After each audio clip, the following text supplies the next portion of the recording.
Hello सांग मैंने welcome to my mini blog. तो सांग मैंने आज पूरा सकाल सकाल वीडियोटा मुझे स्टार्ट करी भाभी कि आज पूरा फुल वीडियो आनिबी। मुझे भी फुल वीडियो करनी तो देखा जाऊ कौन होची। जेहेतु आज संडे अच्छी मु भाविली कि आज आम टे माछ आनी करूँ। तो माछ आणिलु खाइली मु आउ किछि तो एमती कौन पाई है सेटा वीडियो लास्ट को ही आपण मैंने जानीपारे। तो ये देखो मु ता सहित तो न लगे भात हजम हेनी। मुझे कहूँ कि तू तो बिले सी तो बिले तू ना फटो कहीं उठाऊचु। तो ये आम मजामस्ती करदेलु। मुझे भावुची कि लोक मैंने केमी वीडियो बनाऊँच तो लोक माने कैमेराटा ऑन कला लोक सब एमती अनाऊँ तो मत ही लाज लगुच तथा मुझे बनाऊँच। तो ये देखूँ पखाड़ सहित अंडा कषा मु खाइबी माने माछटा मु आनी नथिली मो सहित जी जाइतिला सी ही आनीला। तो मोर आज इच्छा थिला पखाड़ सहित अंडा कषा खाइबा बहुत दिन इच्छा थिला आज पूरण है।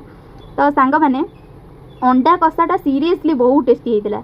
जदि मो वीडियोटा भल लगुच लाइक शेयर सब्सक्राइब करेंगे आ कमेंट करने जमा भी भूलें। एमती ढेर सारा भल पाइबा दिंतु। मु सब नुआ नुआ वीडियो सब आने रोची बाय।